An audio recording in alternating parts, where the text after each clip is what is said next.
Hi friends, welcome back to my channel. Friends, ಇವತ್ತು ಚಿಕ್ಕಪೇಟೆಯಲ್ಲಿದ್ದಂತಹ Malabar hotel ಸ್ಟೈಲ್ನಲ್ಲಿ ಬಟನ್ ಇಡ್ಲಿ ಮತ್ತು ಸಾಂಬಾರು ಮಾಡೋದು ಹೇಗೆ ಅಂತ ತೋರಿಸ್ತಾ ಇದ್ದೀನಿ. ಮಲಬಾರ್ ಹೋಟೆಲು ಬಟನ್ ಇಡ್ಲಿಗೆ ತುಂಬಾ ಫೇಮಸ್ ಆಗಿತ್ತು. ಈಗ ಹೋಟೆಲ್ ಇಲ್ಲ ಮತ್ತು ಬಟನ್ ಇಡ್ಲಿ ಎಲ್ಲ ಹೋಟೆಲ್ಗಳಲ್ಲೂ ಕೂಡ ಸಿಗೋದಿಲ್ಲ, ತುಂಬಾ ರೇರು. ಆದ್ದರಿಂದ ಅದೇ ಟೇಸ್ಟ್ ಬರೋ ಹಾಗೆ ಮನೆಯಲ್ಲೇ ಮಾಡಿ ತೋರಿಸ್ತಾ ಇದ್ದೀನಿ. ನೀವು ಕೂಡ ಒಂದ್ಸಲ ಟ್ರೈ ಮಾಡಿ ನೋಡಿ. ವಿಡಿಯೋನ ಸ್ಕಿಪ್ ಮಾಡದೆ ನೋಡಿ. ಬನ್ನಿ ಮಾಡೋ ವಿಧಾನ ಹೇಗೆ ಅಂತ ನೋಡೋಣ. ಮೊದಲಿಗೆ ಬಟನ್ ಇಡ್ಲಿಯನ್ನು ಮಾಡೋದಕ್ಕೆ ನಾನು 2 ಕಪ್ಪಷ್ಟು ರೇಷನ್ ಅಕ್ಕಿಯನ್ನು ತಗೊಂಡಿದ್ದೀನಿ. ನೀವು ಬೇಕಿದ್ದರೆ ಇಡ್ಲಿ ಅಕ್ಕಿಯನ್ನು ಕೂಡ ಬಳಸ್ಬೋದು. ಇದನ್ನು 3ರಿಂದ 4 ಸಲ ಚೆನ್ನಾಗಿ ತೊಳ್ಕೊಬೇಕಾಗುತ್ತೆ. ಅಕ್ಕಿಯನ್ನು ಚೆನ್ನಾಗಿ ತೊಳೆದ್ರೇ ಇಡ್ಲಿ ಮೃದುವಾಗಿ ಬರೋದು. ಮತ್ತು ಅದಕ್ಕೆ ನೀರು ಸೇರಿಸ್ಬಿಟ್ಟು ನೆನೆಯೋದಕ್ಕೆ ಇಡ್ತಾಯಿದ್ದೀನಿ. ಹಾಗೆ ಇನ್ನೊಂದು ಪಾತ್ರೆಗೆ ಅರ್ಧ ಕಪ್ಪಷ್ಟು ಉದ್ದಿನಬೇಳೆ, 1/4 ಕಪ್ಪಷ್ಟು ಸಾಬುದಾನ ತೊಗೊಂಡಿದ್ದೀನಿ. ನೀವು ದಪ್ಪ ಅಥವಾ ಸಣ್ಣ ಯಾವ್ದು ಬೇಕಾದರೂ ತೊಗೋಬೋದು. ನಾನು ಪೇಪರ್ ಅವಲಕ್ಕಿನ ಅರ್ಧ ಕಪ್ ತೊಗೊಂಡಿದ್ದೀನಿ. ಅದನ್ನು ರುಬ್ಬೋ 2 ನಿಮಿಷ ಮುಂಚೆ ಅದನ್ನು ನೆನೆಸ್ಕೊಳ್ತೀನಿ. ಉದ್ದಿನಬೇಳೆನ 1 ಸಲ ಚೆನ್ನಾಗಿ ತೊಳ್ಕೊಂಡು ನೆನೆಯೋದಕ್ಕೆ ಇಡಬೇಕು. ಇದನ್ನು 5ರಿಂದ 6 ಗಂಟೆಗಳ ಕಾಲ ನೆನೆಯೋದಕ್ಕೆ ಇಟ್ಬಿಡೋಣ. ಇದನ್ನು ಒಂದು ತಟ್ಟೆಯನ್ನು ಮುಚ್ಚಿಬಿಟ್ಟು ನೆನೆಯೋದಕ್ಕೆ ಇಟ್ಕೊಳ್ತಾ ಇದ್ದೀನಿ. 6 ಗಂಟೆಗಳ ಕಾಲ ಈಗ ಅಕ್ಕಿ ನೆಂದಿದೆ. ಉದ್ದಿನಬೇಳೆ ಕೂಡ ಚೆನ್ನಾಗಿ ನೆಂದಿದೆ. ಈ ಉದ್ದಿನಬೇಳೆ ನೆನೆಸಿರೋ ನೀರನ್ನು ಚೆಲ್ಲಬಾರ್ದು. ಈಗ ಅವಲಕ್ಕಿಯನ್ನು ನೀರು ಹಾಕ್ಬಿಟ್ಟು ನೆನೆಸ್ಕೊಳ್ತಾ ಇದ್ದೀನಿ. ಇದು ಒಂದು 2 ನಿಮಿಷಕ್ಕೆ ನೆಂದೋಗುತ್ತೆ. ನಂತರ ಇವಾಗ ಅವಲಕ್ಕಿಯನ್ನು ಮಿಕ್ಸಿ ಜಾರ್ಗೆ ಹಾಕ್ಕೊಳ್ತಾ ಇದ್ದೀನಿ. ಹಾಗೆ ಉದ್ದಿನಬೇಳೆಯನ್ನು ಕೂಡ ಸೇರಿಸ್ಕೊಳ್ತಾ ಇದ್ದೀನಿ. ಉದ್ದಿನಬೇಳೆನ ನೆನೆಸ್ಕೊಂಡಂಥ ನೀರನ್ನೇ ಸ್ವಲ್ಪ ಹಾಕಿಬಿಟ್ಟು ನುಣ್ಣಗೆ ರುಬ್ಕೋಬೇಕು. ಸ್ವಲ್ಪ ಕೂಡ ತರಿ ಇರಬಾರ್ದು. ಈಗ ರುಬ್ಕೊಂಡಂಥ ಉದ್ದಿನಬೇಳೆಯನ್ನು ಒಂದು ಪಾತ್ರೆಗೆ ಹಾಕ್ಕೊಳ್ತಾ ಇದ್ದೀನಿ. ನೋಡಿ, ಈ ರೀತಿ ತುಂಬಾ ಸಾಫ್ಟಾಗಿ ರುಬ್ಕೋಬೇಕು. ನಂತರ ಇವಾಗ ಅಕ್ಕಿಯನ್ನು ಕೂಡ ಮಿಕ್ಸಿ ಜಾರ್ಗೆ ಹಾಕ್ಕೊಳ್ತಾ ಇದ್ದೀನಿ. ನಾನು ಇದಕ್ಕೆ ಕೂಡ ಅಕ್ಕಿ ನೆನೆಸಿದಂಥ ಅದೇ ನೀರನ್ನೇ ಒಂದು ಸ್ವಲ್ಪ ಬಳಸ್ಕೊಳ್ತಾ ಇದ್ದೀನಿ. ಇವಾಗ ಅಕ್ಕಿಯನ್ನು ತರಿಯಾಗಿ ರುಬ್ಕೋಬೇಕು. ಸ್ವಲ್ಪ ರವೆ ಟೈಪ್ ಇರಬೇಕು. ನೋಡಿ, ಈ ರೀತಿ ರವೆ ಹೇಗಿರುತ್ತೋ ಅಷ್ಟು ದಪ್ಪಕ್ಕೆ ರುಬ್ಕೋಬೇಕಾಗತ್ತೆ. ಇವಾಗ ಇದನ್ನು ಕೂಡ ಒಂದು ಪಾತ್ರೆಗೆ ಹಾಕಿಬಿಟ್ಟು ಕೈಯಿಂದನೇ ಚೆನ್ನಾಗಿ ಮಿಕ್ಸ್ ಮಾಡ್ಕೋಬೇಕು. ಯಾವಾಗಲೂ ಹಿಟ್ಟನ್ನು ಕೈಯಿಂದ ಮಿಕ್ಸ್ ಮಾಡೋದ್ರಿಂದ ಹಿಟ್ಟು ಚೆನ್ನಾಗಿ ಹುಳಿ ಬರುತ್ತೆ, ಚೆನ್ನಾಗಿ ಹುದುಗ್ ಬರುತ್ತೆ. ಇದನ್ನು ಚೆನ್ನಾಗಿ ಮಿಕ್ಸ್ ಮಾಡಿದ ನಂತರ ಇದನ್ನು ಓವರ್ನೈಟು ಫರ್ಮೆಂಟ್ ಆಗೋದಕ್ಕೆ ಬಿಡಬೇಕು. ಇವಾಗ ಇದಕ್ಕೆ ಒಂದು ತಟ್ಟೆಯನ್ನು ಮುಚ್ಚಿಬಿಟ್ಟು ಇದು ಗಾಳಿ ಆಡದೇ ಇರೋ ರೀತಿಯಲ್ಲಿ ಒಂದು ಕಲ್ಲನ್ನು ಇಟ್ಬಿಟ್ಟು ಓವರ್ನೈಟು ಫರ್ಮೆಂಟ್ ಆಗೋದಕ್ಕೆ ಬಿಡ್ತಾಯಿದ್ದೀನಿ. ನೋಡಿ, ನೆಕ್ಸ್ಟ್ ಡೇ ಮಾರ್ನಿಂಗ್ ಹಿಟ್ಟು ಎಷ್ಟು ಚೆನ್ನಾಗಿ ಫರ್ಮೆಂಟ್ ಆಗಿದೆ ಅಂತ ನೋಡಿ. ನೋಡ್ತಾ ಇದ್ರೇ ಗೊತ್ತಾಗುತ್ತೆ, ಹಿಟ್ಟು ತುಂಬಾ ಚೆನ್ನಾಗಿ ಹುದುಗ್ ಬಂದಿದೆ. ಇದನ್ನು ಜಾಸ್ತಿ ಮಿಕ್ಸ್ ಮಾಡೋದಕ್ಕೆ ಹೋಗಬಾರ್ದು. ಇವಾಗ ಇದಕ್ಕೆ ರುಚಿಗೆ ತಕ್ಕಷ್ಟು ಉಪ್ಪನ್ನು ಸೇರಿಸ್ಕೊಳ್ತಾ ಇದ್ದೀನಿ. ನಾನು ಇದಕ್ಕೆ ಸೋಡಾ ಬಳಸ್ತಾ ಇಲ್ಲ. ಉಪ್ಪನ್ನು ಸೇರಿಸಿದ ನಂತರ ಸೌಟಿಂದ ಉಪ್ಪನ್ನು ಸೇರಿಸಿರೋ ಕಡೆ ಮಾತ್ರ ಈ ರೀತಿ ಮಾಡಿಬಿಟ್ಟು ಚೆನ್ನಾಗಿ ಮಿಕ್ಸ್ ಮಾಡ್ಕೋಬೇಕು. ಹಿಟ್ಟನ್ನು ಜಾಸ್ತಿ ಸೌಟಿಂದ ಕಲಿಸ್ತಾನೇ ಇರಬಾರ್ದು. ನೋಡಿ, ಈ ರೀತಿ ಮಿಕ್ಸ್ ಮಾಡಿಕೊಂಡ್ರೆ ಸಾಕಾಗುತ್ತೆ. ನಾವು ಅತಿಯಾಗಿ ಮಿಕ್ಸ್ ಮಾಡೋದ್ರಿಂದ ಏನಾಗುತ್ತೆ, ಫರ್ಮೆಂಟೇಷನ್ ಎಲ್ಲ ಹೊರಟೋಗುತ್ತೆ, ಇಡ್ಲಿ ಚೆನ್ನಾಗಿ ಉಬ್ಕೊಂಡು ಬರೋದಿಲ್ಲ. ಇವಾಗ ಉಪ್ಪನ್ನು ಮಿಕ್ಸ್ ಮಾಡಿದ ಮೇಲೆ ಒಂದು 10 ನಿಮಿಷ ತಟ್ಟೆ ಮುಚ್ಚಿ ಹಾಗೆ ಇಟ್ಬಿಡೋಣ. ಅಷ್ಟರಲ್ಲಿ ಈಗ ಸಾಂಬಾರನ್ನು ಮಾಡೋದಕ್ಕೆ ನಾನೊಂದು ಚಿಕ್ಕ ಕಪ್ಪಷ್ಟು ತೊಗರಿಬೇಳೆಯನ್ನು ಹಾಕ್ಕೊಳ್ತಾ ಇದ್ದೀನಿ. ಒಂದು 100 ಗ್ರಾಮಷ್ಟು ತೊಗರಿಬೇಳೆಯನ್ನು ಚೆನ್ನಾಗಿ ತೊಳೆದ್ಬಿಟ್ಟು ಒಂದು ಕುಕ್ಕರ್ಗೆ ಹಾಕ್ಕೊಳ್ತಾ ಇದ್ದೀನಿ. ಇದಕ್ಕೆ 1.5 ಕಪ್ಪಷ್ಟು ನೀರನ್ನು ಸೇರಿಸ್ಬಿಟ್ಟು ಒಂದು ಚಿಟಿಕೆಯಷ್ಟು ಅರಿಶಿಣ ಹಾಗೆ ಒಂದು ಅರ್ಧ ಸ್ಪೂನಷ್ಟು ಎಣ್ಣೆಯನ್ನು ಹಾಕಿಬಿಟ್ಟು ಬೇಯೋದಕ್ಕೆ ಬಿಡಬೇಕು. ಇದನ್ನು 3ರಿಂದ 4 ವಿಜಲ್ ಕೂಗಿಸ್ಕೋಬೇಕು. ಇವಾಗ ಎಣ್ಣೆ ಮತ್ತು ಅರಿಶಿಣ ಹಾಕ್ಕೊಂಡಿದ್ದೀನಿ. ಇವಾಗ ಕುಕ್ಕರ್ ಲಿಡ್ಡನ್ನು ಕ್ಲೋಸ್ ಮಾಡಿ 3ರಿಂದ 4 ವಿಜಲ್ ಕೂಗಿಸ್ಕೊಳ್ಳೋಣ. ಕುಕ್ಕರ್ 4 ವಿಜಲ್ ಕೂಗಿದೆ. ಇವಾಗ ಫ್ಲೇಮ್ನ ಆಫ್ ಮಾಡಿಬಿಟ್ಟು ಅದನ್ನು ಕೂಲ್ ಆಗೋದಕ್ಕೆ ಇಟ್ಬಿಡೋಣ. ಅಷ್ಟರಲ್ಲಿ ಸಾಂಬಾರು ಮಾಡೋದಕ್ಕೆ ಸಾಂಬಾರು ಪೌಡರನ್ನು ರೆಡಿ ಮಾಡ್ಕೊಳ್ಳೋಣ. ಇವಾಗ ಒಂದು ಪ್ಯಾನ್ಗೆ 1 ಟೇಬಲ್ ಸ್ಪೂನಷ್ಟು ಎಣ್ಣೆ, 2 ಟೀ ಸ್ಪೂನಷ್ಟು ಕಡಲೆಬೇಳೆ, 1/4 ಟೀ ಸ್ಪೂನ್ ಮೆಂತ್ಯ ಹಾಗೆ 3 ಸ್ಪೂನಷ್ಟು ಧನಿಯಾ ಬೀಜ ಹಾಕ್ಕೊಳ್ತಾ ಇದ್ದೀನಿ. ಲೋ ಫ್ಲೇಮಲ್ಲಿ ಕೆಂಪಗಾಗೋ ತನಕ ಚೆನ್ನಾಗಿ ಫ್ರೈ ಮಾಡ್ಕೋಬೇಕು. ನಂತರ ಇದಕ್ಕೆ ಒಂದು ಚಿಕ್ಕ ಪೀಸಷ್ಟು ಚಕ್ಕೆ ಹಾಗೆ ಒಂದು ಏಲಕ್ಕಿಯನ್ನು ಕೂಡ ಸೇರಿಸ್ಕೊಳ್ತಾ ಇದ್ದೀನಿ. ನಂತರ 1 ಟೀ ಸ್ಪೂನಷ್ಟು ಗಸಗಸೆ ಹಾಕ್ಕೊಳ್ತಾ ಇದ್ದೀನಿ. ಗಸಗಸೆ ನೀವು 2 ಟೀ ಸ್ಪೂನ್ ಹಾಕಿದ್ರೂ ಕೂಡ ಚೆನ್ನಾಗಿರುತ್ತೆ. ನಂತರ 15 ಬ್ಯಾಡಗಿ ಮೆಣಸಿನ್ಕಾಯನ್ನು ಹಾಕ್ಕೊಳ್ತಾ ಇದ್ದೀನಿ. ಇದನ್ನು ಕೂಡ ಲೋ ಫ್ಲೇಮಲ್ಲೇ ಚೆನ್ನಾಗಿ ಹುರ್ಕೋಬೇಕು. ಈಗ ಮೆಣಸಿನ್ಕಾಯನ್ನು ಕೂಡ ಚೆನ್ನಾಗಿ ಹುರ್ಕೊಳ್ಳೋಣ. ಚೆನ್ನಾಗಿ ಹುರ್ಕೊಂಡ ನಂತರ ಇದಕ್ಕೆ ಒಣ ಕೊಬ್ಬರಿಯನ್ನು ಸೇರಿಸ್ಕೋಬೇಕು. ನಾನೊಂದು 2 ಟೇಬಲ್ ಸ್ಪೂನಷ್ಟು ಒಣ ಕೊಬ್ಬರಿಯನ್ನು ಸೇರಿಸ್ಕೊಳ್ತಾ ಇದ್ದೀನಿ. ಇವಾಗ ಫ್ಲೇಮ್ನ ಆಫ್ ಮಾಡ್ಕೊಂಡಿದ್ದೀನಿ. ಆಫ್ ಮಾಡಿದ ನಂತರ ಕೊಬ್ಬರಿಯನ್ನು ಇರೋ ಬಿಸಿನಲ್ಲೇ ಹುರ್ಕೋಬೇಕು. ಹಾಗೆ ಸ್ವಲ್ಪ ಕರಿಬೇವಿನ ಎಲೆಗಳನ್ನ ಹಾಕ್ಕೊಂಡಿದ್ದೀನಿ, ಒಂದು 20 ಎಲೆಗಳನ್ನ ಹಾಕ್ಕೊಂಡಿದ್ದೀನಿ.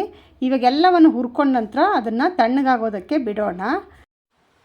ಇವಾಗ ತಣ್ಣಗಾಗಿರೋ ಆ ಮಸಾಲ ಪದಾರ್ಥನೆಲ್ಲ ಒಂದು ಮಿಕ್ಸಿ ಜಾರಿಗೆ ಹಾಕಿ ಎಷ್ಟು ಸಾಧ್ಯನೋ ಅಷ್ಟು ನುಣ್ಣಗೆ ಪುಡಿ ಮಾಡ್ಕೋಬೇಕು.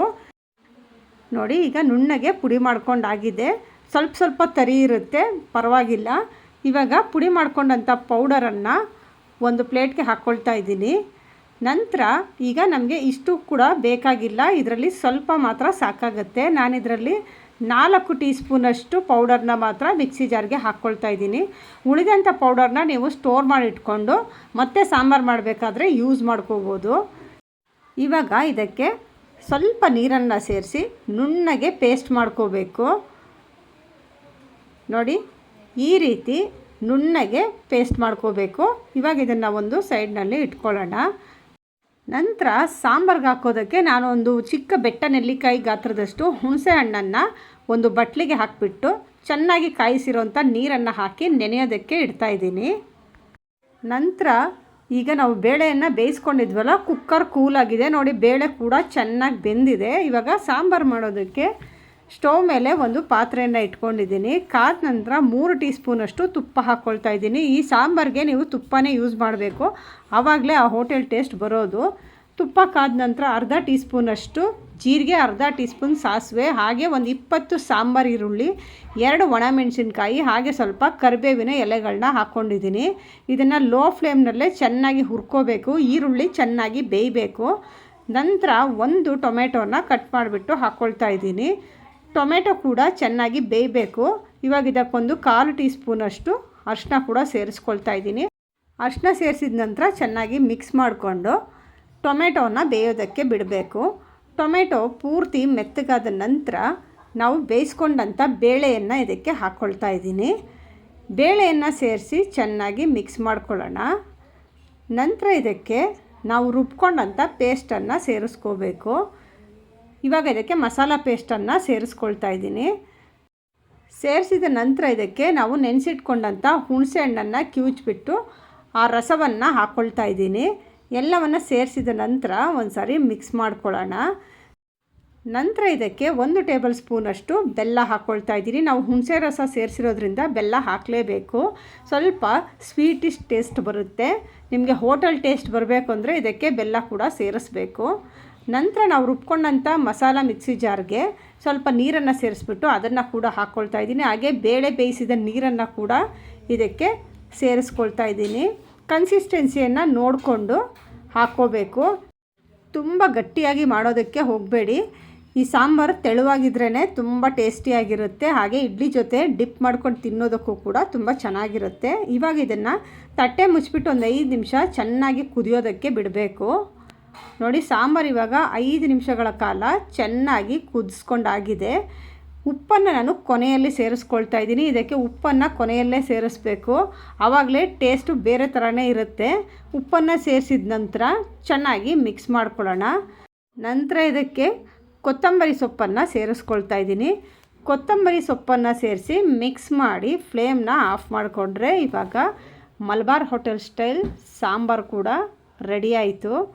ಇವಾಗ ಇದನ್ನು ತೆಗೆದು ಒಂದು ಸೈಡ್ನಲ್ಲೇ ಇಟ್ಕೊಳ್ಳೋಣ. ನಂತರ ಇವಾಗ ಬಟನ್ ಇಡ್ಲಿ ಮಾಡೋದಕ್ಕೆ ನಾನು ಒಂದು ಪಾತ್ರೆಯನ್ನು ತೊಗೊಂಡಿದ್ದೀನಿ. ನೀವು ಬೇಕಿದ್ರೆ ಇಡ್ಲಿ ಕುಕ್ಕರ್ ಕೂಡ ತೊಗೋಬೋದು. ಅದರೊಳಗಡೆ ಒಂದು ಸ್ಟ್ಯಾಂಡನ್ನು ಇಟ್ಬಿಟ್ಟು 1 ಗ್ಲಾಸಷ್ಟು ನೀರನ್ನು ಹಾಕ್ಕೊಳ್ತಾ ಇದ್ದೀನಿ. ನಂತರ ಬಟನ್ ಇಡ್ಲಿ ಪ್ಲೇಟನ್ನು ತೊಗೊಂಡಿದ್ದೀನಿ.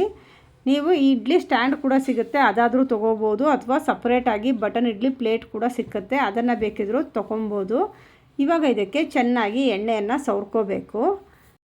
ಎಣ್ಣೆಯನ್ನು ಸವರ್ಕೊಂಡ ನಂತರ ಇವಾಗ ಇಡ್ಲಿ ಪ್ಲೇಟನ್ನು ನಾನು ಮೊದಲೇ ಪಾತ್ರೆ ಒಳಗಡೆ ಇಡ್ತಾಯಿದ್ದೀನಿ. ಹಿಟ್ಟನ್ನು ಹಾಕಿದ ಮೇಲೆ ಇಡೋದಕ್ಕೆ ಕಷ್ಟ ಆಗುತ್ತೆ ಅಂತ ಅದಕ್ಕೆ ಒಂದು ಸ್ಪೂನಿಂದ ಸ್ವಲ್ಪನೇ ಹಿಟ್ಟನ್ನು ಹಾಕ್ಕೊಳ್ತಾ ಇದ್ದೀನಿ. ಇದಕ್ಕೊಂದು ಅರ್ಧ ಸ್ಪೂನ್ ಹಿಟ್ಟನ್ನು ಹಾಕಿದ್ರೆ ಅದೇ ಸಾಕಾಗುತ್ತೆ, ಬೆಂದ ಮೇಲೆ ದಪ್ಪ ಆಗುತ್ತೆ.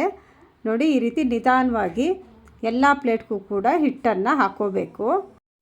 ನಂತರ ಇದಕ್ಕೆ ತಟ್ಟೆಯನ್ನು ಮುಚ್ಚಿ ಒಂದು 4ರಿಂದ 5 ನಿಮಿಷ ಬೇಯಿಸ್ಕೊಂಡ್ರೆ ಸಾಕಾಗುತ್ತೆ. ಇದು ಒಂದು 4ರಿಂದ 5 ನಿಮಿಷಕ್ಕೆ ಬೆಂದೋಗ್ಬಿಡುತ್ತೆ. ನೋಡಿ ಒಂದು 4 ನಿಮಿಷಕ್ಕೆಲ್ಲ ಇಡ್ಲಿ ಬೆಂದೋಗ್ಬಿಟ್ಟಿದೆ.